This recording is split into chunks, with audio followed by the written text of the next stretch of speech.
Hello everyone, today's video is part 2 of my squad gameplay guide series. We're going to be talking about your first couple matches of squad and some tips and tricks that I have for these first matches. Now if you want to check out part 1 of this guide series, it's going to be talking about everything before your first couple matches, your settings, how to learn offline, and all that good stuff. I'll leave it in the description down below. So the first thing you're going to want to do when you jump on and want to play squad is find a server. There are a couple servers that are new player friendly that I can personally recommend. You want to make sure that you pick the right server for you because picking the right server is very important. You could end up on a very competitive server that expects the best, most veteran experienced players and will get mad at you when you don't know what you're doing. Or you can end up on a very new friendly server. Like there's a whole different variety of servers from casual to milsim to hardcore. You just got to find the community that's right for you.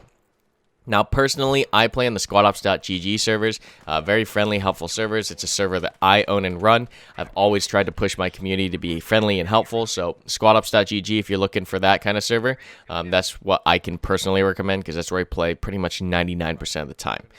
We do have a couple sister communities at squadops, which are FAT and SQD. I can recommend those servers as well. Great guys, same kind of ethics, competitive but friendly and helpful. And finally, there are a couple servers that I have heard really good things about for new players, which is the Playground and Project Awesome. Those are really casual servers where people can get their feet wet. The pressure is not that high, so it's a great learning server.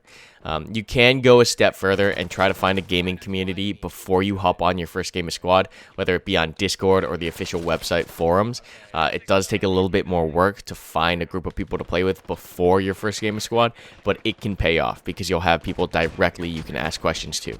So whether that be the Squad Ops Discord, the FAT Discord, or the SQD Discord, there's a lot of Discords and communities for squad that are out there that will help new players. You just have to go out of your way to find it.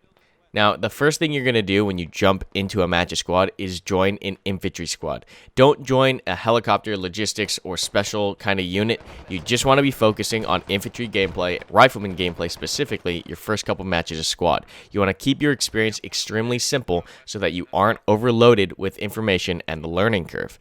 So find an infantry squad, join it, and then you're going to do two very important things. Number one is going to be telling your squad leader and your squad that you are a new player and that you might need guidance throughout the map. Now, this is very important because you're going to need to be able to get help from people, especially as a new player in squad. You want to make sure that you land in a squad that is helpful and is friendly and doesn't mind having a new player because there are some squads out there and some people out there that don't want to deal with that, so you need to clear that, otherwise it's going to cause friction. The second thing you need to do is make sure that your squad leader and your squad has microphones. So you could say mic check, or you can ask if everyone has mics.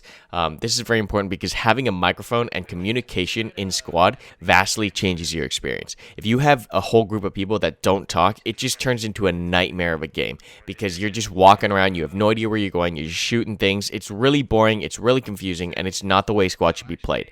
Make sure that your squad leader and your squad has a mic and that they communicate. If they do not, you need to find another squad and sometimes even find another server.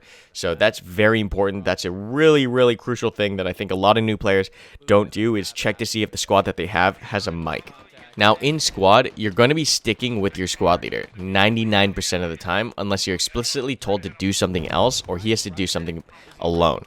So if you're ever lost or confused, just look on your map for that big green circle with the 2 or 3, whatever your squad number is, and find him because that is where you're supposed to be. Unless he's off, trying to put down a fob or a rally or do something special, 99% of the time, you're going to be right where you need to be so long as you stick near him. Now, the first class you're going to want to play in squad is the Rifleman. You can take optic or no optic. I highly recommend using the optic just because it's a pain to fight people that have optics when you don't have one. So take the optic if there is an option for it and just pick a Rifleman. As a Rifleman, your job is very, very simple. You're going to shoot bad guys, you're going to get on objectives, and you're going to drop ammo. That's pretty much all you're going to do as a Rifleman. So it's very simple for what you have to do, and it lets you focus on other mechanics such as, how the cap points work, how the spawn system works, how persistent ammo works. So as a Rifleman, you have an ammo bag. This is a very important piece of kit attached to your 6 button, and it lets you put down a mobile resupply point. It only carries 100 ammo points, so it's really small, but it does help because squad has persistent ammo. Now, a lot of you might be wondering, what the hell is persistent ammo? It's a function that is not in many other shooters. I don't think in any other shooters except for like Escape from Tarkov, where when you die, the amount of bullets that you have is persistent to a certain degree. For example, if you have 7 starting magazines and you burn through 5 of them, you only have 2 magazines left. That's what you're going to spawn in with next time you spawn in. The only way you can replenish that number is getting more ammunition from a vehicle, a fob, or respawning at main. So it's incredibly important to manage how much ammo you're using. You don't want to mag dump into stuff because you're going to run out of ammo real fast. Now, as a default, when you do run completely out of ammo, if you die and respawn, you will spawn with a minimum amount of ammunition, but you need to be mindful of this mechanic because a lot of other games just don't have this. This is a foreign concept to a lot of people. Now, the whole purpose behind this is so that squads have to resupply, and there's actually some logistics and tactics going on as far as resupplies and support. So that's why that system is in place. But yeah, you need to be mindful. Now, I know you might be itching to grab medic, lat, or all these specialty kits, marksman and stuff on your first couple games of squad, but I highly recommend against it. These kits take a lot of game skill or game sense to really be used effectively, and you just don't have that in your first couple games of squad. You just don't know what you're doing. You don't know where to shoot targets and vehicles with the lat. You don't know how to range stuff with the marksman. You don't know where to go as the marksman to maximize your effectiveness. A lot of new players with the marksman, you'll just see them pick up the kit and go hunt for kills. The marksman can be used for very special situations in a very effective way that helps the squad as a whole, but the way it's used by the majority of players is that they'll just grab the kit and hunt for kills. So just stay away from all these specialty kits, focus on learning the rifleman class, and then once you're done, this is the order that I can recommend playing and learning the kits. After Rifleman, move on to the Automatic Rifleman.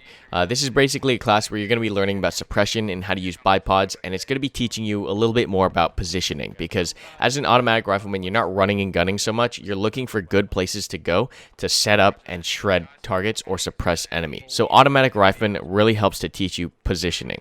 Moving on from there, after you've played Rifleman and Automatic Rifleman, you've probably had enough game sense to understand the medic role. Now, the medic is just focused mainly on picking up casualties and healing them. You do shoot a little bit and support the squad with your rifle, but your primary focus as a medic is to medic people up. So learning the medic mechanics and, when to pick people up, when to call for medic, that's very important to help add to your game sense knowledge. Moving on from the medic, the LAT or light anti-tank class is a fun pick. It's a very important role, so the pressure is amped up. You cannot be missing your LAT shots, so if you need to, go into the firing range and practice, but the LAT is going to be teaching you enemy armor weak points and where to shoot vehicles. Now, my first primary tip for that is disable, disable, disable.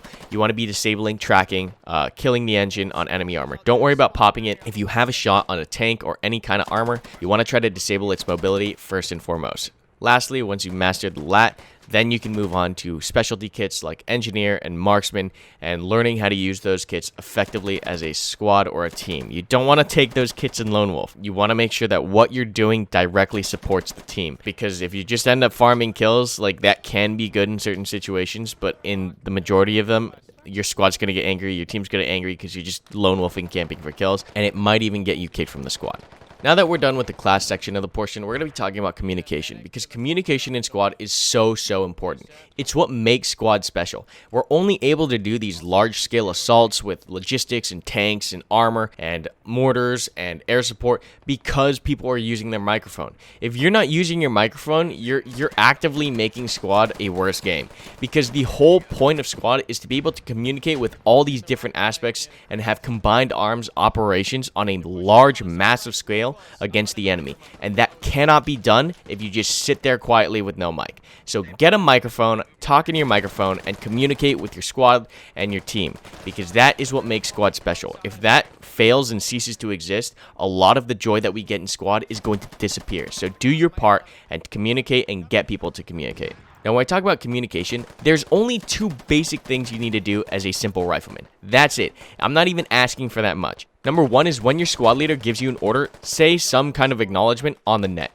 whether that be 10-4, Roger, or even a simple gotcha or okay. Like, that's fine. You need to acknowledge when your squad leader says something, otherwise they don't know if you heard it. The second thing you need to do on your microphone is contact reports. Now, in other games, this is called callouts, right? It's a very simple thing that you already do in a lot of other games. You're just going to call out the enemy. Now, for contact reports in squad, it's structured pretty simply. It's the 3 Ds: direction, distance, description. So direction can be anything like north, west, south, a compass direction, 300, 200, 150, or even front left, left, right, back.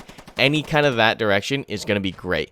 Distance, it's going to take you a little bit of time to get used to counting meters in game just using your eyeball, but you can use close, near, far too. That works as well. And then finally, description. What are you calling out? Is it infantry, armor, moving left to right? What building is it by? Is it going down the street?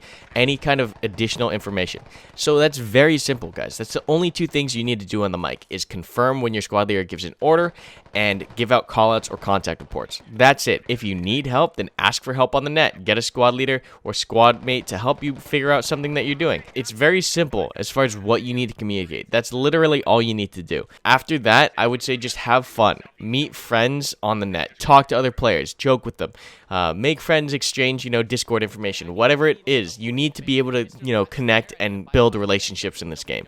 Because, like I said, communication is the framework of squad. It's all about having fun on these massive, large-scale operations. You need to be able to communicate with individuals. So I'll make a more advanced guide on communication and like the specific, terminology that we use, like fob, hab, or defilade, all these other words that can help expand your vocabulary. But like just going into squad, you don't need to know any of these special words. They help, and they help you describe certain areas of the map or callouts and contact reports. But as a base player experience, you don't need to. You can use your existing vocabulary. I believe in you, okay? So as a few closing notes and as a recap, find a good server to play on. Make sure that you start as a rifleman before you get into any advanced kits. And then communicate. Cannot say it enough. Use that microphone. But yeah, just have fun, make friends, play on the same servers regularly, and join a community. And that'll help you build that kind of group for the next time you jump into squad and improve your squad experience further. I hope you guys did enjoy today's video. Don't forget to like, comment, and subscribe for more content. And if you're still looking to pick up a copy of Squad, head over to Karmakut.com, where your purchase supports the channel. Thanks so much for watching, guys. I hope you did enjoy today's video, and I'll see you guys in the next one. I hope you guys enjoyed today's video, and a special thanks to my channel members. If you want to support the channel and get up to 20% off my whole game store, check out that blue join button down below. Speaking of game store, you can buy my favorite games and official merch at Karmakut.com, so check it out. Looking for more content to watch? Try our last video here or sub on the right for future uploads. Finally, thank you so much for watching, and I'll see you in the next one.